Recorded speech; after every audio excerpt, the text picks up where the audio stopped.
டாஸ்மாக் மாதிரியே பல டிபார்ட்மெண்ட்லயும் மறுபடியும் சொல்றேன், கட்சி நிதின்ற பேர்ல அடிச்ச கொள்ளைய ஒன்னா கவர்மெண்டோட கஜானாக்குள்ளேயே கொண்டு சேர்த்துக்கிட்டே இருக்கிறாங்க. இப்பவும் சொல்றேன், மக்கள் பணத்துல இருந்து ஒரு பைசா கூட தொடமாட்டோம், தொடவும் விடமாட்டோம், தொட்டா விடமாட்டோம், இதுக்கு முன்னாடி தொட்டவங்களையும் விடமாட்டோம்.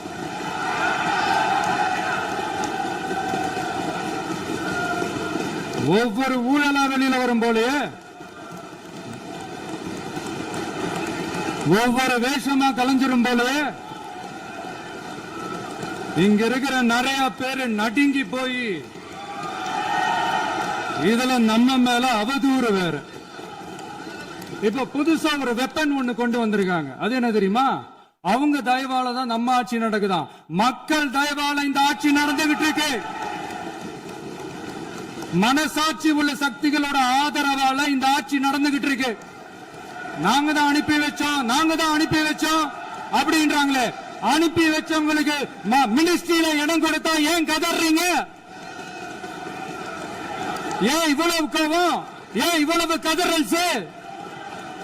இதுல இன்னொரு முக்கியமான விஷயம், மார்க்சிஸ்ட் கம்யூனிஸ்ட் கட்சி நமக்கு ஆதரவு கொடுத்தது சுயேட்சையா எடுத்த முடிவுன்னு சொல்றாங்க. அதே மாதிரி இந்திய கம்யூனிஸ்ட் கட்சி நமக்கு ஆதரவு கொடுத்தது சுயேட்சையா எடுத்த முடிவுன்னு சொல்றாங்க. இதுல எங்க இருந்து நாங்க தான் அனுப்பி வச்சோம்னா புரியலையே. மக்களுக்கு நல்லா புரியும், எல்லாத்தையும் தெளிவா பார்த்துக்கிட்டு இருக்கிறாங்க.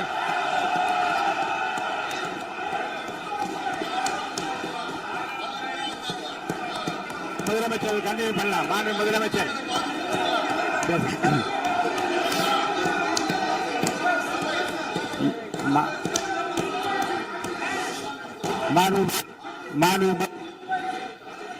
முதலமைச்சர் கண்டினியூ பண்ணலாம். நீ கண்டினியூ பண்ணலாம்.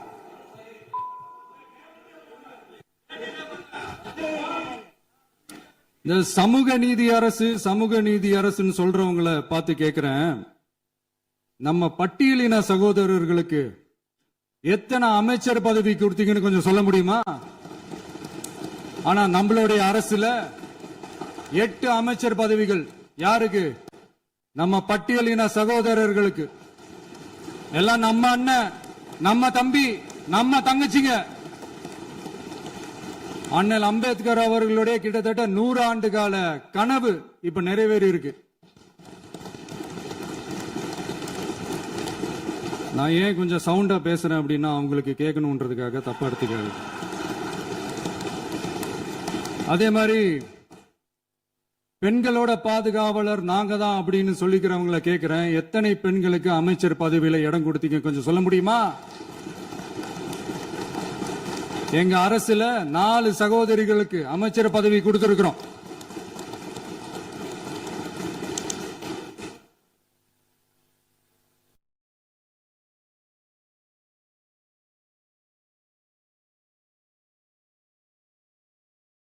அதனால மக்களால் நிராகரிக்கப்பட்டு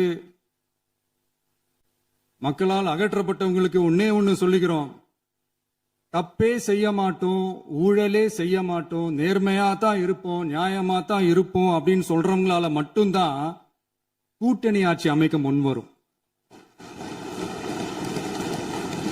ஆட்சியிலையும் பங்கு, அதிகாரத்திலையும் பங்கு கொடுக்க முன்வரும். ஊழல்லையே ஊறி போனவங்களால இந்த கூட்டணி ஆட்சியோ ஆட்சியிலையும் பங்கு அதிகாரத்திலையும் பங்கு கொடுக்க முன்வராது. மெஜாரிட்டி இருந்தாலும் தரமாட்டாங்க, மெஜாரிட்டி இல்லைனாலும் தரமாட்டாங்க. கேட்டா ரெடிமேடா ஒரு பதில் ஒண்ணு வச்சிருப்பாங்க, கூட்டணி ஆட்சியை மக்கள் விரும்ப மாட்டாங்கன்னு. அதே மக்கள் தான் இப்ப அவங்கள பார்த்து சிரிக்கிறாங்க. நான் பதவி ஏத்த அன்னைக்கு கொஞ்சம் டைம் அவகாசம் கேட்டேன்.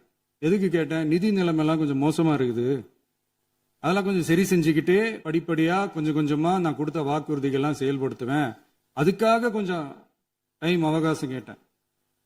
நான் ஏதோ வேற எதுக்காகவோ வேற யாருக்காகவோ ஏதோ அவகாசம் கேட்ட மாதிரி. அடுத்து இங்க சபையில இல்லாதவங்களை பத்தி பேச வேண்டாம்னு நினைக்கிறேன்.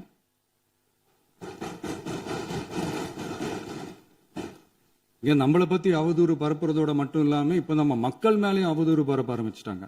மக்கள் நமக்கு ஓட்டு போட்டது தப்பான், குடும்பம் குடும்பமா நமக்கு ஆதரிச்சது தப்பான்.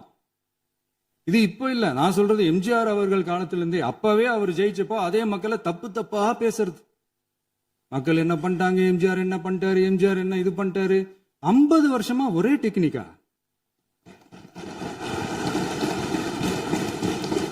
டெக்னாலஜி எல்லாம் மாறி வேற எங்கேயோ போயிட்டு இருக்கு பஸ். இதுல கொஞ்சம் டெக்னிக்காச்சும் கொஞ்சம் மாத்தினா கொஞ்சம் நல்லா இருக்கும். அதனால மக்களுக்கு யூஸ்ஃபுல்லா இருக்கிற மாதிரி இந்த ஆக்கப்பூர்வமான கருத்துக்களோ ஆக்கப்பூர்வமான யோசனைகளோ இருந்தா சொல்லுங்க, அதை நாங்க டெஃபரெண்டா எடுத்துக்கிறோம். ஆனா அதை விட்டுட்டு இந்த நக்கலு நையாண்டி சம்பந்தம் இல்லாத பேச்சு இதெல்லாம் பேசிட்டு அப்புறம் முதல்வர் பதில் சொல்லல, முதல்வருக்கு பதில் சொல்ல தெரியல அப்படின்னா அப்புறம் என்ன சோஃபா மாடல் ஆட்சியா? அது என்னன்னு புரியறதுக்கு எனக்கு ரொம்ப நாள் ஆச்சு. இந்த சோஃபா செட்டு, டேபிள் சேரு, டீபாய், பர்னிச்சர் பிசினஸ் எல்லாம் வேற எங்க வெளியில போய் பண்ண சொல்லுங்க. அப்படி அந்த பிசினஸ் தான் பண்ணணும்னா நிறைய பிசினஸ் பண்ற மாதிரி வெளியில போய் பண்ண சொல்லுங்க, இங்க சட்டசபைக்குள்ள வேணாம். அதனால ஆக்கப்பூர்வமான கருத்துக்கள் இருந்தா சொல்லுங்க, டெஃபினட்டா அது சரியா இருந்தா நாங்க ஏத்துக்கிறோம். எனக்கு ஒரு குட்டி கதை ஒண்ணு ஞாபகம் வருது, சொல்லாமா? ஒரு ஊர்ல ஒரு பெரியவர் வெயில் ரொம்ப ஜாஸ்தியா இருக்குன்னு சொல்லிட்டு கண்ணுக்கு மேல கை வச்சுக்கிட்டு இப்படி சுத்தி முத்தி தேடிக்கிட்டு இருந்தாராம். அப்ப கூட இருந்த ஒரு சின்ன பையன் என்ன தேடுறீங்க அப்படின்னு கேட்டானா. அதுக்கு அந்த பெரியவர் சொன்னாரா, அது ஒண்ணு இல்ல தம்பி, உங்க அப்பா இங்கதான் இருப்பாருன்னு சொன்னாங்க, அதான் தேடிக்கிட்டு இருக்கேன். எங்க உங்க அப்பாவையா காணோம்?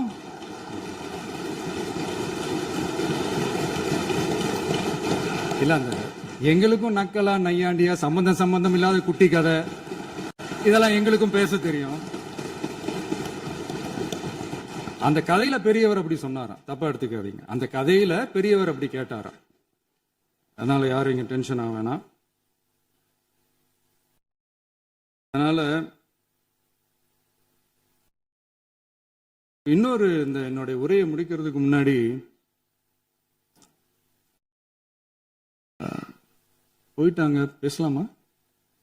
நிறைய உங்க கருத்துக்களை நீங்க முழுமையாக மன நிறைவோடு பேசலாம். டிவியில பார்க்கலாம். சரி, அதான் 5 நிமிஷம் பேசுனதுக்கே கொளத்தூரி இந்த ஆட்டம் அடிச்சு பேசுனா அப்புறம் என்ன பண்றது? கடைசியா நான் இந்த உரையை முடிக்கிறதுக்கு முன்னாடி ஒரு முக்கியமான ஒரு விஷயம் பத்தி சொல்லணும். ஆளுநர் உரை அன்னைக்கு இந்த தமிழ் தாய் வாழ்த்துக்கு அப்புறம் தேசிய கீதம் பாடினது தப்பு, தேசிய கீதம் 2 முறை பாடினது தப்பு, அப்படி ஒரு நிகழ்வு இதுக்கு முன்னாடி இந்த சட்டசபையில நடந்ததே கிடையாது, அந்த மரபையே மாத்திட்டீங்க, இப்படி ஒரு பெரிய ஒரு போர் மாதிரி எதிர்கட்சி சார்ந்தவங்க எல்லாம் சொன்னாங்க இல்லையா? அந்த மாநில உரிமை போராளிகளை, அந்த மரபு காக்கிற உரிமை போராளிகளை ஒரே ஒரு கேள்விதான் கேட்கணும்.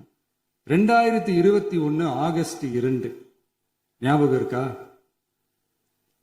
Centenary celebration of Tamil Nadu legislature.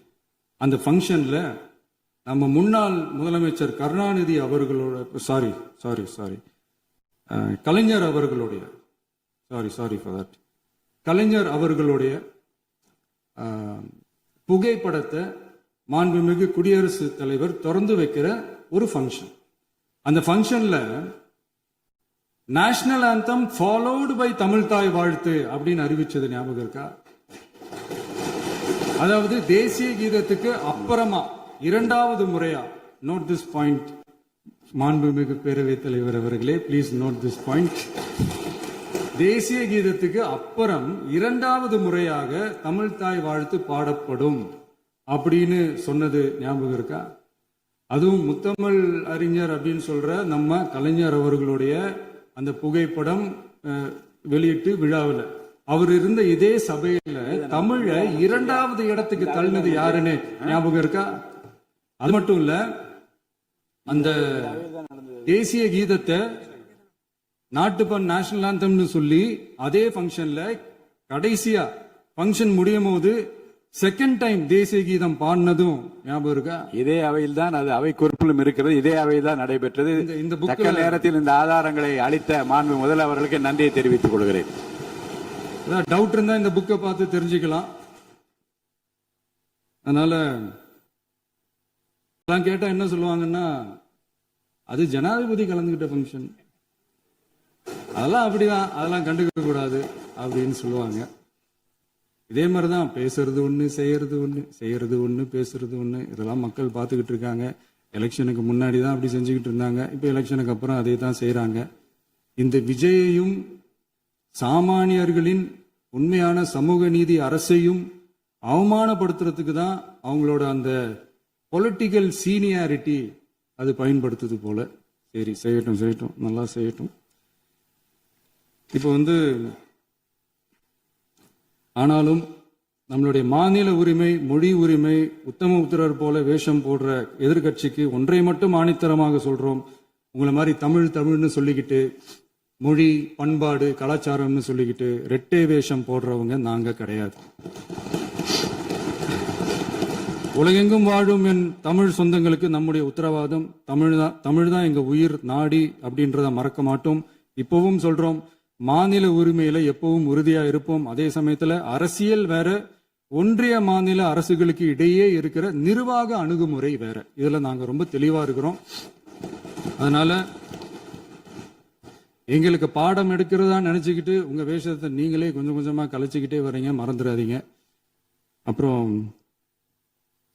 நேத்து எதிர்கட்சி தலைவர், மாண்புமிகு எதிர்கட்சி தலைவர் பேசும்போது நிறைய பேசினாங்க. அதுல ஒண்ணு மட்டும், அரசு சொல்றதா நினைச்சுக்கிட்டு நம்மளை இன்டைரக்டா ஈவில் அப்படின்ற அந்த வார்த்தையை யூஸ் பண்ணாங்க. எனக்கு ஒண்ணுதான் சொல்லணும்னு தோணுது. ஈவில்ஸ்னு டெவில்ஸ் பேசக்கூடாது.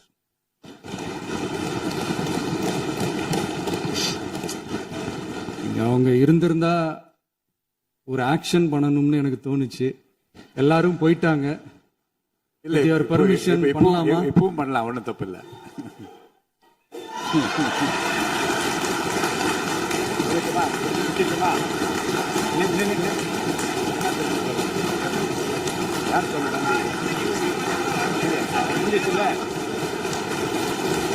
எழுந்து சொல்லணுமா, உட்காந்து சொல்லட்டுமா?